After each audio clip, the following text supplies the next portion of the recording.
Hi, I'm Vince Weston, and this is the final of my ZGMF X10 Freedom suit for the Bandai group build for this year.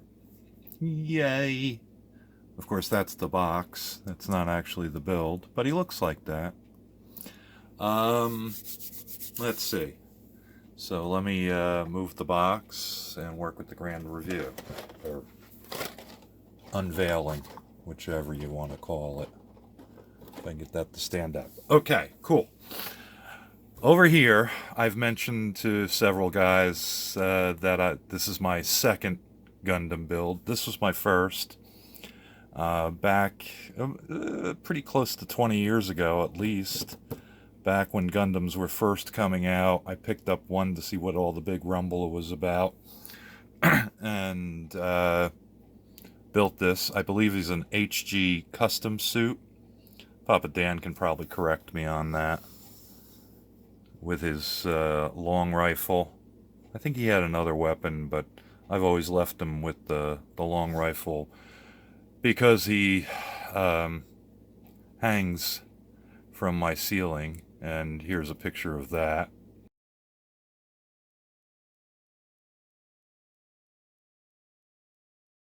So, that's that guy.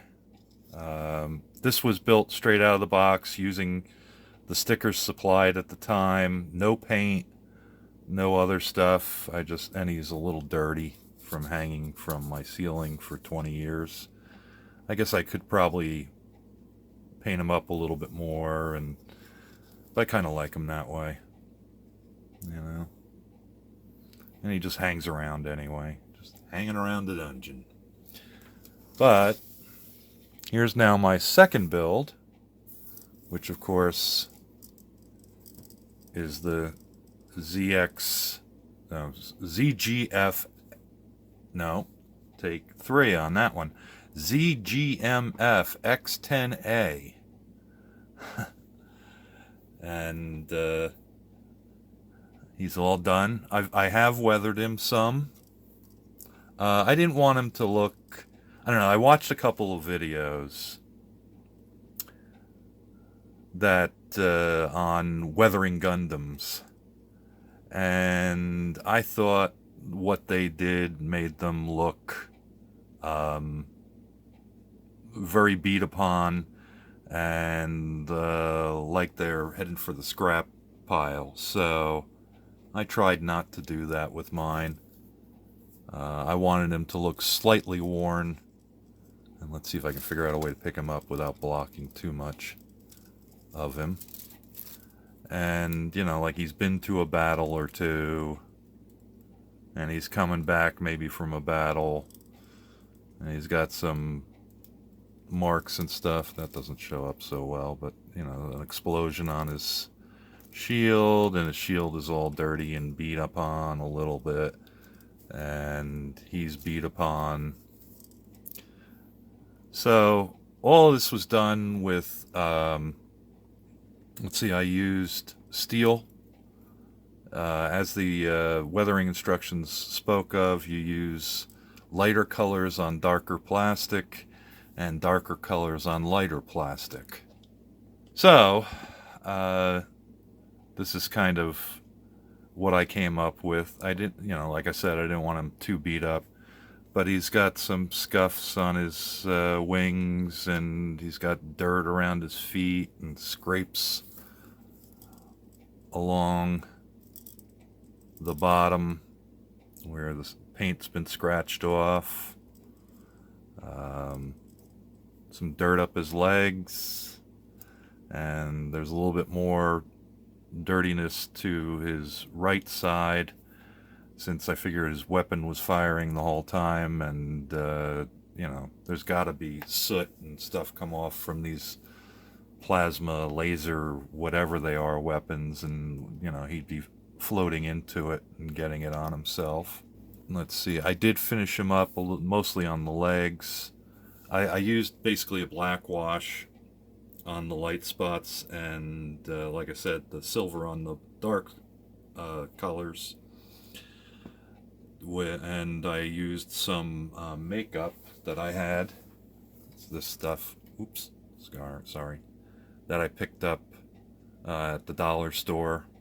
Used some of this darker color here, which is kind of a black, and some of this brown to simulate some dirt on him.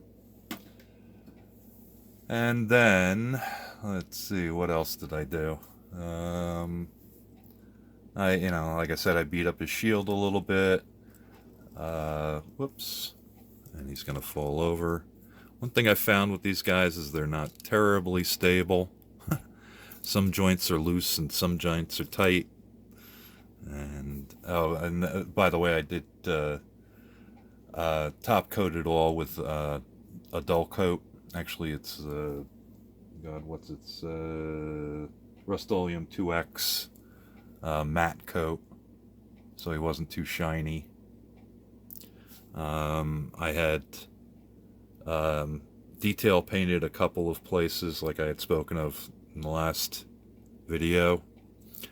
So you can see I used some light blue here and a black wash in most of the connector points. I also went through and did the panel differences.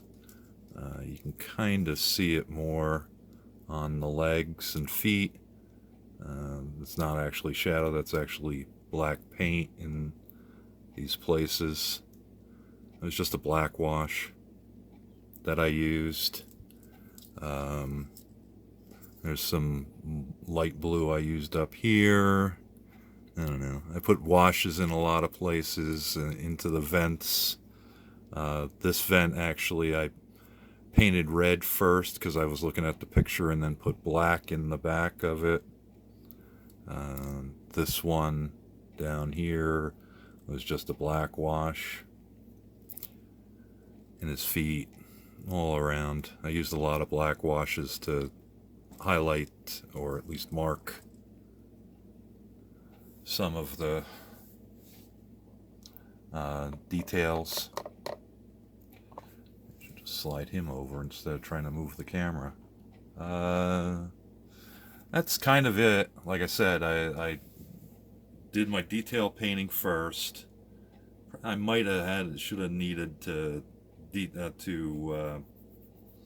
seal that, but it didn't seem to harm it at all when I used the washes and some of the effects, the eyeliner I used on it, and just some silver scrapings up on the wings.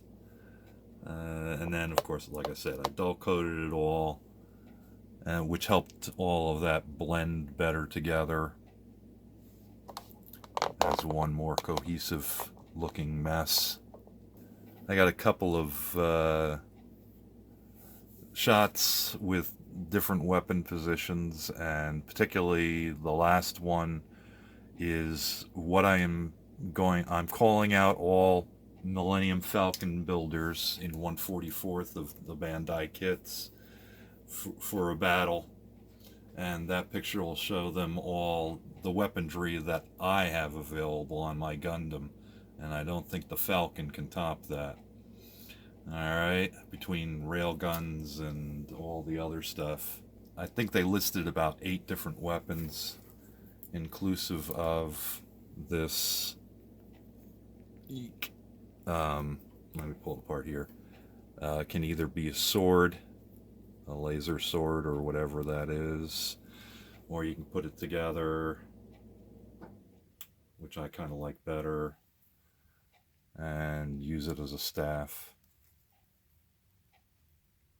So you'll see that in his left hand in the last picture. Alright, so that's what I got. I'm all done.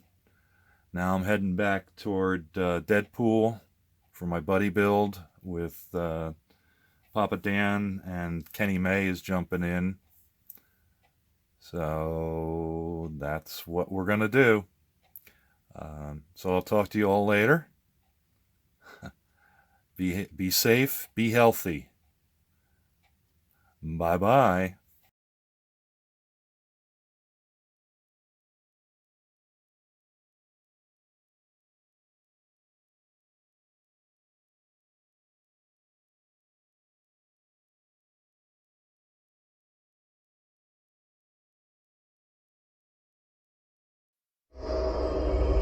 Thank you for watching Vincent Weston.